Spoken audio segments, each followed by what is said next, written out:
Ililista natin ang 10 cafe racer motorcycles. Ito yung mga motor na sporty pero medyo old school ang datingan. Medyo may kamahalan pero malay mo mabili mo rin balang araw. Simulan natin agad yan sa number 10, BMW R9T Scrambler. Kung ano ang quality ng BMW brand sa mga kotse nila, syempre ganun din pagdating sa motor. Ang Scrambler ay mga vintage look motorcycles na binuo pang off-road o street use. Pwedeng pang cruising at pwede rin pang racing dahil kaya mong galitin ang makina nito hanggang 110 horsepower at 6,000 RPM at may napakalakas na hatak ng torque na umaabot sa 116 Newton meters. Pambundok na, pangkarerahan pa. Meron niyang estimated price na 1.1 million pesos. Ang makina naman ito, air and liquid cooled EFI 1170cc 2-cylinder engine na may kapares na 6-speed gearbox. Naglalabas ito ng napakalakas na 110 horsepower at 116 Newton meters ng torque. Sa taas ng displacement, malakas din itong lumagok ng gasolina sa 16 km per liter fuel consumption. Pero di mo rin yan mapapansin dahil naka BMW ka na. Kahit di ka magsalita, napakadami mong magiging fans sa mga motorcycle meets. Ang mga basic features nito, merong dual disc front brakes at disc rear brakes na merong ABS, telescopic fork front suspension at merong swing arm rear suspension. Wala ka na masasabi pang downside. Malakas, macho, matibay at may prestige dahil sa BMW brand. Yan ang BMW R9T Scrambler. Number 9, CF Moto 700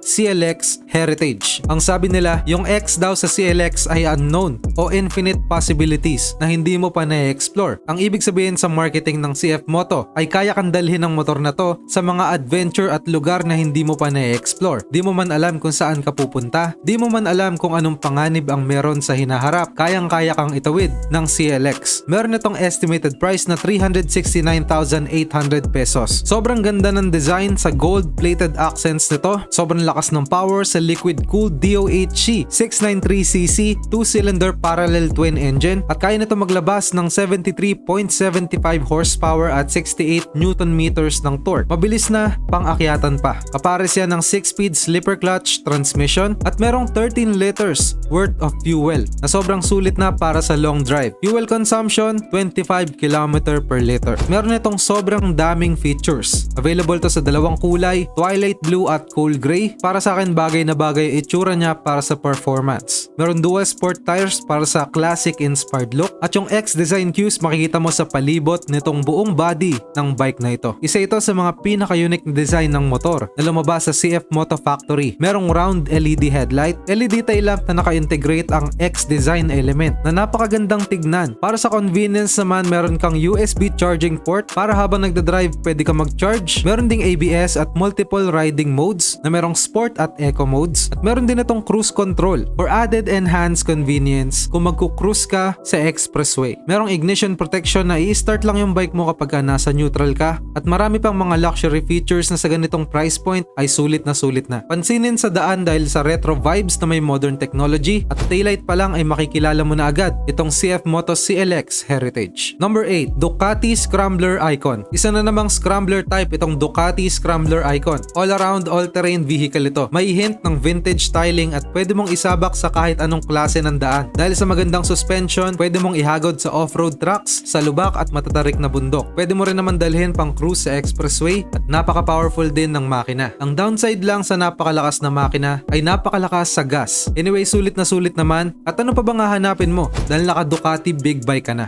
Meron itong estimated price na 705,000 pesos. Pinapatakbo ito ng 803cc L-twin Desmodromic distribution, 2-valve per cylinder, air-cooled engine na kaya maglabas ng 73 horsepower at 67 Newton meters ng torque. Kapares yan syempre ng 6-speed manual transmission. At merong magkaibang modes na road and sport modes na pwede magpalitan kung gusto mo ng chill ride o kung gusto mo makipagkarerahan. Ang fuel consumption naman nito 19 km per liter. At para sa features naman, alam nyo ba na around 70% nitong components ng 2023 Scrambler Icon ay bago. Ang Scrambler Icon ay nagpi-feature ng flatter at mas comfortable na seat para sa mga riders at premium LED headlights with glass lens. Meron daytime running light at machine finish belt covers. Meron din niya improved suspension setup para sa mas malambot na suspension. Yan ang Ducati Scrambler Icon. Branded, malakas ang power at pwede kahit saan. Number 7, Kawasaki Z900 RS Cafe. Isa na namang timeless classic. Sabi nga nila, no one does it better than Kawasaki. Kawasaki nga daw ang tinaguriang Sony ng motorbike. bikes at hindi naman tayo tututol dyan dahil subok na natin ang Kawasaki sa kalsada ng Pilipinas. Yung kalsada natin dito kahit may espalto, off-road feels pa din pero basic na basic sa Kawasaki reliability. Tila baga hindi nasisira ang Kawasaki motorcycles lalo na yung mga cafe racer style models nila gaya nitong Kawasaki Z900 RS Cafe. Meron itong estimated price na 645,000 pesos. At para sa power, sulit na ito. 949cc, 4-stroke, 4-cylinder DOHC, 16-valve, liquid-cooled engine na kaya mag-produce ng busog na 111 horsepower at 99 Newton meters ng torque. Kapares yan ng 6-speed manual transmission at ang fuel consumption 15 km per liter. Meron yung mga basic features na 17-inch wheels, digital gauges, different riding modes, anti-lock braking system, slipper clutch, traction control, immobilizer, at syempre reliability at safety ang talagang binabayaran sa brand na ito. Number 6, Royal Enfield Continental GT 650. Kung gusto mo ng class, stainless steel at chrome na nakakasilaw sa tanghaling tapat, itong Continental GT ang para sa'yo na hatid ng Royal Enfield. Action star ang datingan ng motor na to at takaw pitik din. Isang cafe racer bike na tumatawid ng mga kontinente. Dito sa Pilipinas, expressway legal na at para sa akin, sulit na sulit sa presyo. Estimated price starts at 373,000 pesos going up to 384,000 pesos. Ang power ng motor na ito ay nanggagaling sa 648cc air-cooled 4-stroke SOHC engine na kaya maglabas ng 47 horsepower at 52 Newton meters ng torque. At itong makina niya ay kapares ng 6-speed manual transmission na may tamang-tamang fuel consumption na 25 km per liter. Dito naman tayo sa features. Ang mga basic features nito ay meron nitong halogen headlamp, LED tail lamp, analog gauges para sa classic feels at may pares na 18-inch wheels. Marami ding chrome designs na nagko-complement sa overall styling ng GT650. Meron ding anti-lock braking system, immobilizer at pass switch as standard. Isang royalty level big bike na tila ba hindi nalalaos ang design. Yan ang Continental GT. Number 5, Honda CB1000R. Sulit na sulit kumpara sa mga kalaban nito sa segment. Ito ang Honda CB1000R. Underrated nga daw ito dahil magaan at matibay ang mga components. Kilala ang Honda sa top-notch nilang engineering. Kaya naman nagagawa nilang pagaanin ng konti ang CB Cafe Racer nang hindi nasasakripisyo ang power at reliability. Syempre naman, subok na brand na din natin ang Honda. At maaasahan mo na hindi na din tinipid sa quality ang mga macho nilang motorsiklo. Meron itong estimated price na 865,000 pesos at pinapatakbo ito ng 998cc liquid-cooled inline 4-cylinder engine na kaya maglabas ng 144 horsepower at 104 Newton meters ng torque. At meron din yung 6-speed manual gearbox na may chain drive. Ang fuel consumption naman nito 20 km per liter. Meron ding mga added features. Merong different riding modes, may rain, standard at sport na pwedeng pagpilian ng mga rider para sa iba't ibang level ng power at torque. Merong front and back LED lights for style at safety. Merong fully digital instrument panel na nakakadagdag sa stash ng modernness. Merong dual anti-lock braking system at Honda Intelligent Security System. Para sa akin hindi makatarungan ang displacement at presyo nito. Pero kung kaya mo naman itong bilhin, siguradong sigurado na sisiw at hindi ka din masasaktan sa maintenance ng motor na ito. Number 4, Royal Enfield Interceptor 650. Isa sa pinakamatagal na brand ng motor itong Royal Enfield. At itong ang basic 60s design ng Interceptor ay hinahanap pa rin talaga ng mga enthusiast. Oo, mukhang tricycle ang design sa unang tingin. Pero yung specs, pang bardagulan at syempre, expressway legal na din dito sa Pilipinas. Kung gusto mo ng classic looks talaga, bagay na bagay sa'yo itong Royal Enfield Interceptor. Merong estimated price na 423,000 pesos to 436,000 pesos. Pinapatakbo ito ng 648cc air-cooled 4-stroke SOHC engine at naglalabas ng 47 horsepower at 52 Newton meters ng torque. Kapares yan ng 6-speed manual transmission at may fuel consumption na 23 km per liter. Ang mga features naman nito merong 174mm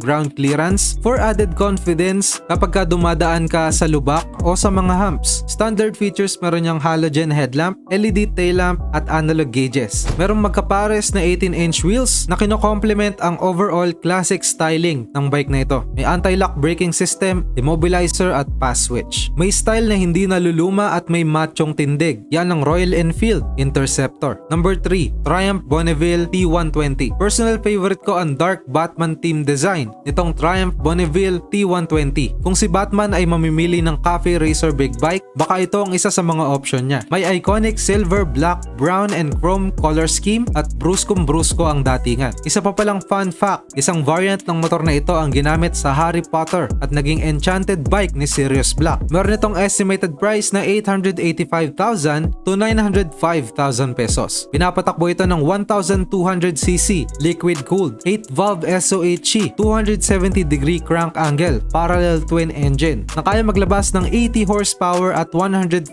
Newton meters ng torque. Kapara siya ng 6-speed manual transmission at merong 21 km per liter na displacement. At hitik din ito ng maraming features. Meron itong LED headlight at taillight, anti-lock braking system, traction control, heated grips, USB charging socket at marami pang iba. Sobrang premium ng presyo pero sulit na siguro para sa napakaastig na styling nito. Number 2, Kawasaki W800 Cafe. Isa na namang entry para sa cafe racer ng Kawasaki, itong W800 Cafe. Napakaganda ng pagka-modernize ng design ng big bike na to. Mahalata mo na ginawa nilang modern na mga components at design pero makikita mo pa rin na hindi mawawala yung old school base design. Parang Phantom ng Rolls-Royce. Meron itong famous na vertical twin engine na napakalakas humatak at napakabilis. Tamang-tama lang para sa presyo na merong estimated price na 557,000 pesos. Naglalabas ito ng 773cc 4-stroke vertical twin DOHC air-cooled engine na kaya maglabas ng 47 horsepower at 60 Newton meters ng torque. Pinaresa niya ng 5-speed manual transmission at may fuel consumption na 22 km per liter. Ilang mga basic features ang analog gauges, 19-inch wheels sa harapan at 18-inch wheels sa likuran. May disc brake sa harap at likod at may anti-lock braking system na rin kasama ang slipper clutch. Built-in na din talaga sa Kawasaki ang tibay. Bonus na ang style pero napag-combine nito ng Kawasaki sa kanilang espesyal na W Cafe. Bago natin i-reveal ang top spot ay comment mo naman below kung ano pang cafe racer motorcycles ang maire-recommenda mo na wala sa listahan natin. Nga pala kung naghahanap ka ng effective na cleaning at detailing products, punta ka lang sa lustrashop.com. Sa susunod na maglilinis ka ng kotse o motor, gamitin mo yung mga products dito. Siguradong effective. I-check out mo yan sa lustrashop.com. Sa top spot nandito ang number 1, Husqvarna Svartpilen 200. Pinakasulit sa presyo at pinakasulit sa specs ang number 1 cafe racer natin sa listahan.